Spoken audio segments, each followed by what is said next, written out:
Hello friends, welcome back to my YouTube channel neo homeopathy. हम अभी बात कर रहे थे पैथोलॉजी की, और पैथोलॉजी में हमने जनरल पैथोलॉजी के 3 टॉपिक कवर कर लिए थे। अभी हम बात करेंगे हेमेटोलॉजी की।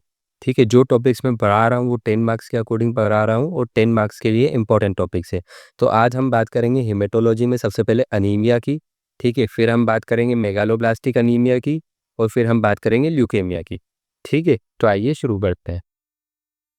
सबसे पहले हम बात कर लेते हैं अनीमिया की। अनीमिया क्या होता है? अनीमिया, ठीक है, रेड ब्लड सेल्स का कम हो जाना, हीमोग्लोबिन का कम हो जाना, पेक्ड सेल वॉल्यूम का कम हो जाना, उसको क्या बोलते हैं? अनीमिया बोलते हैं। ठीक है, डेफिनेशन पढ़ लेते हैं। Anaemia, anaemia is a condition in which there is decreased in the total red blood cells RBC count, haemoglobin concentration और packed cell volume haematocrit, leading to reduced oxygen carrying capacity of blood. अब ध्यान से समझो, anaemia हमने किसको बोला? Anaemia हमने ऐसी कंडीशन को बोला जिसमें या तो रेड ब्लड सेल्स का काउंट जो है वो कम हो जाए, हीमोग्लोबिन कंसंट्रेशन जो है वो कम हो जाए, पेक्ड सेल वॉल्यूम जो है हीमोकैरेट वैल्यू वो कम हो जाए, तो उसको अपन ने क्या बोल दिया? अनीमिया बोल दिया। ठीक है, अब अनीमिया के कारण क्या होता है कि ऑक्सीजन की सप्लाई जो होती है वो कम हो जाती है। ऑक्सीजन सप्लाई अगर कम हो रही है ब्लड की, तो उसी को अपन ने क्या बोला? अनीमिया बोला। इस डेफिनेशन में ये लिखा हुआ है। नॉर्मल हीमोग्लोबिन लेवल की बात करें तो मेन में कितना नॉर्मली होता है? 13 से 17 के बीच में होना चाहिए। वुमेन में कितना होता है? 12 से 15। चिल्ड्रन में कितना होता है? 11 से 13। ठीक है, क्लासिफिकेशन की बात करें तो हम इसे दो तरीके से क्लासिफाई करते हैं मेनली। दो तरीके से कैसे क्लासिफाई करते हैं? एक तो मॉर्फोलॉजिकली, मतलब कि सेल को देखते के कि सेल कैसा है। एक उसके कॉजेस के ऊपर कि क्यों अनीमिया क्यों हुआ है, उस कॉज के ऊपर भी हम उसे क्लासिफाई करते हैं। तो मॉर्फोलॉजिकली हम पहले पढ़ लेते हैं। तो मॉर्फोलॉजिकली कैसा होता है? Morphologically microcytic hypochromic anaemia. ठीक है, अब अच्छे से समझना। साइटिक मतलब होता है सेल, और क्रोमिक मतलब होता है कलर। और कलर किसकी वजह से होता है? एज बी की वजह से। हाइपो मतलब होता है कम, और माइक्रो मतलब होता है कम। तो अगर सेल की साइज और हीमोग्लोबिन कम हो रहा हो तो उसको क्या बोलते हैं? Microcytic hypochromic anaemia.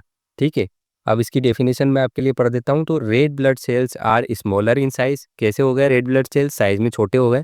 And have less haemoglobin, और कैसा हीमोग्लोबिन है? कम हीमोग्लोबिन है। पेल इन कलर, कब देखने को मिलेंगे? आयरन डिफिशियंसी अनीमिया में। नार्मोसाइटिक नार्मोक्रोमिक अनीमिया। साइटिक मतलब क्या होता है? सेल। क्रोमिक मतलब क्या होता है? हीमोग्लोबिन। नार्मो मतलब नॉर्मल। नॉर्मल सेल भी नॉर्मल है, और एच भी नॉर्मल है। तो अब क्या कम हो जाएगा? सेल के नंबर कम हो जाएंगे। RBC red blood cells are of normal size and have normal haemoglobin concentration, but their number is reduced. क्या हो गया? नंबर कम हो गए। ये कब कब देखने को मिलेगा अपने को? एक्यूट ब्लड लॉस की वजह से, और हीमोलाइटिक अनीमिया, ये दो कारण की वजह से अपने को ये देखने को मिलते हैं। अब इसके बाद अपन बात कर लेते हैं मैक्रोसाइटिक अनीमिया। मैक्रो बड़ा हो जाना, साइटिक सेल। अब इसमें क्या हो रहा है कि सेल की साइज बड़ी हो जा रही है, तो उसको अपन ने क्या बोल दिया? मैक्रोसाइटिक। मेगालोब्लास्टिक अनीमिया भी बोलते हैं इसको। Red blood cells are larger in size. कैसे हो गए? लार्ज हो गए साइज में, but have normal haemoglobin concentration, लेकिन नॉर्मल हीमोग्लोबिन कंसंट्रेशन है। ये कब देखने को मिलेगा अपने को? विटामिन बी 12 डिफिशियंसी की वजह से, या फोलिक एसिड डिफिशियंसी की वजह से। तो अपन ने 3 पढ़े हैं। रेड ब्लड सेल्स भी कम हो जाए, हीमोग्लोबिन भी कम हो जाए, तो माइक्रोसाइटिक माइक्रोक्रोमिक। ठीक है, इसके बाद फिर अपन ने बात की मैक्रोसाइटिक हाइपोक्रोमिक, नार्मोसाइटिक नार्मोक्रोमिक, और मेगालोब्लास्टिक। इटियोलॉजी कोसिस के ऊपर देखें तो blood loss anaemia. Blood loss anaemia क्या होता है? जिसमें ब्लड का लॉस हो रहा है। तो एक्यूट हिमरेज होते हैं इसमें, या तो फिर क्रॉनिक ब्लड लॉस होता है। एक्यूट हिमरेज कब देखने को मिलेगा? ट्रोमा हो गया, किसी को लग गई। क्रोनिक धीरे धीरे ब्लड का लॉस हो रहा है, तो पाइल्स में, अल्सर्स में, और मेंस्ट्रुअल साइकिल, तो धीरे धीरे लॉस हो रहा है। डिफिशियंसी अनीमिया, इसमें क्या हो रहा है? किसी भी चीज़ की डिफिशियंसी हो रही है, जैसे iron deficiency, vitamin B 12 deficiency, folic acid deficiency, protein deficiency. इसके बाद बात करें हीमोलाइटिक अनीमिया। हीमोलाइटिक अनीमिया क्या हो रहा है? हीमो मतलब कि रेड ब्लड सेल्स, और लाइटिक मतलब टूटना। तो रेड ब्लड सेल्स का टूटने को क्या बोलते हैं अपन? Haemolytic anaemia. तो ये इसमें अपने को कब कब देखने को मिलेगा? सिगल सेल अनीमिया, थैलेसीमिया, और मलेरिया। ए प्लास्टिक अनीमिया। ए प्लास्टिक को हाइपोप्लास्टिक भी अनीमिया भी बोलते हैं। तो हाइपोप्लास्टिक मतलब कि कम सेल हो रहे हैं, तो बोन मेरो का इसमें क्या हो जाता है, फेलियर हो जाता है। इसकी वजह से क्या होता है कि सेल जो है वो कम बन पा रहे हैं, तो उसको क्या बोलते हैं अपन, hypoplastic anaemia. Bone marrow failure due to drugs, radiation, chemicals. Anaemia of chronic disease, कोई डिसीज बहुत लंबे समय से थी, उसकी वजह से आज जाके मेरे को अनीमिया देखने को मिल रहा है, तो उसको क्या बोलते हैं, अनीमिया ऑफ क्रोनिक डिसीज। ये कब देखने को मिलेगा, ट्यूबरकुलोसिस में, कैंसर में, रीनल फेलियर में। पैथोजेनेसिस की बात करें तो आरबीसी का नंबर कम हुआ या हीमोग्लोबिन कम हुआ, उसकी वजह से क्या हुआ, ऑक्सीजन सप्लाई कम हुई, उसकी वजह से क्या हुआ, टिश्यू में हाइपोक्सिया हुआ। टिश्यू में हाइपोक्सिया होगा तो फिर हमें क्या देखने को मिलेगा, फटीग देखने को मिलेगा, पेलार पेशेंट पेस कैसा देखने को मिलेगा, पीला, वीकनेस देखने को मिलेगी, ब्रीथलेसनेस देखने को मिलेगी। इसके बाद हम बात करें साइंस की, तो जनरली पेशेंट कैसा रहेगा, वीक रहेगा, फटीग रहेगा, मलेशिया मतलब कि उसकी मसल्स में हमेशा पेन रहेगा, और टीजीनेस, हमेशा उसको नींद आएगी। स्किन की बात करें तो स्किन कैसी रहेगी, पीली। ठीक है, स्किन भी पीली रहेगी, नाखून पीले रहेंगे, और आंखें कैसी रहेगी, पीली। पेशेंट का हार्ट जो है वो, हार्ट बीट जो है वो बहुत ज़्यादा तेज तेज चलेगी, पाल्पिटेशन मतलब कि बहुत तेज तेज चलेगी। और इसके बाद लो बीपी देखने को मिलेगा। डिस्निया और एक्सर्शन, अगर वो जो थोड़ा सा भी मेहनत वाला काम कर लेगा तो उसको सांस लेने में दिक्कत आएगी। इसके बाद हेडेक देखने को मिलेगा, फेंटिंग, पेशेंट को चक्कर आएंगे। और क्या, brittle nails, spoon shaped nails, ये सब काय के साइन है, अपने अनीमिया के साइन है। इन्वेस्टिगेशन क्या क्या कर सकते हो आप, इन्वेस्टिगेशन आप कर सकते हो सीबीसी।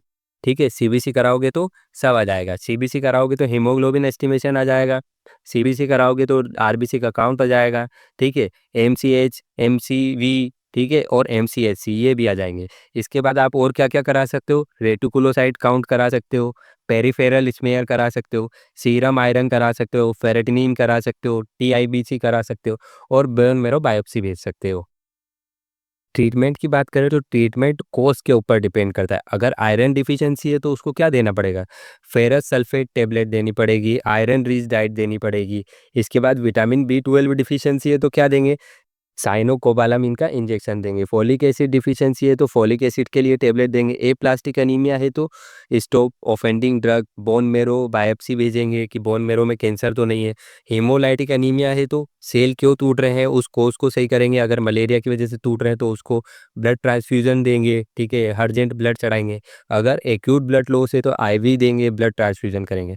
कॉम्प्लिकेशन क्या देखने को मिलेगा, हार्ट फेलियर भी हो सकता है। ठीक है, ग्रोथ रिटार्डेशन मतलब कि पेशेंट की जो ग्रोथ है वो रुक सकती है। इंक्रीज ससेप्टिबिलिटी टू इन्फेक्शन, और आराम से इन्फेक्शन भी हो सकता है।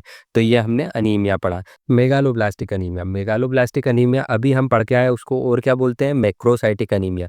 इसमें क्या होता है, सेल की साइज जो है वो बढ़ जाती है। मेगालोब्लास्टिक अनीमिया या macrocytic anaemia caused by defective DNA synthesis, मतलब कि सेल जहाँ से बन रहा है वहीं पे डिफेक्ट आ जा रहा है। डिफिशियंसी ऑफ, वो डिफेक्ट काय की वजह से आ रहा है, क्योंकि वहाँ पे डिफिशियंसी है अपनी विटामिन बी 12 की, या तो फिर उसको फोलिक एसिड भी बोल सकते हैं। ठीक है, leading to formation of large immature red blood cells megaloblast in bone marrow. ठीक है, अब मेरी बात को अच्छे से समझो। रेड ब्लड सेल्स कहाँ से बनते हैं, डीएनए से बनते हैं। ठीक है, बोन्स से बनते हैं। तो डीएनए सिंथेसिस में अगर कोई दिक्कत आ रही है, ठीक है, और वो दिक्कत काय की वजह से आ रही है, विटामिन बी 12 की वजह से या फोलिक एसिड की वजह से, तो उसकी वजह से जो अनीमिया कोज होगा वो क्या होता है, मेगालोब्लास्टिक अनीमिया होता है। ये कैसा दिखता है, रेड ब्लड सेल्स लार्ज हो जाएंगे, इमेच्योर रहेंगे। ठीक है, कॉजेज की बात करें तो अभी हम पढ़ के आए, vitamin B 12 deficiency, folic acid deficiency. Pathogenesis की बात करें तो विटामिन बी 12 अगर हमारी बॉडी के अंदर कम हुआ या फोलिक एसिड कम हुआ तो डीएनए सिंथेसिस कम होगा। डिफेक्टिव न्यूक्लियर मेचुरेशन, ठीक है, जो न्यूक्लियर का मेचुरेशन है, जो रेड ब्लड सेल का जो न्यूक्लियस है उसका मेचुरेशन जो है उसमें डिफेक्ट आ जाएगा। उसके कारण क्या होगा, मेगालोब्लास्ट फॉर्मेशन हो जाएंगे इन बोन मेरो। प्री मेच्योर आरबीसी डिस्ट्रक्शन, जो अब वो तो खराब सेल बने ना, तो खराब सेल को तोड़ना पड़ेगा, और उस तोड़ने की वजह से आरबीसी काउंट क्या है, डिक्रीज हो जाएंगे, और अनीमिया देखने को मिलेगा। क्लिनिकल फीचर्स हमें सेम देखने को मिलेगी। इन्वेस्टिगेशन हम सेम करा सकते हैं। ट्रीटमेंट हम अभी पढ़ के आए कि विटामिन बी 12 की कमी है तो क्या देंगे, साइनोकोबालामिन का इंजेक्शन देंगे, और फोलिक एसिड की कमी है तो फोलिक एसिड की टेबलेट देंगे। ठीक है, कॉम्प्लिकेशन हमें सेम देखने को मिलेगी। ल्यूकेमिया क्या होता है, ल्यूकेमिया ब्लड कैंसर है। ठीक है,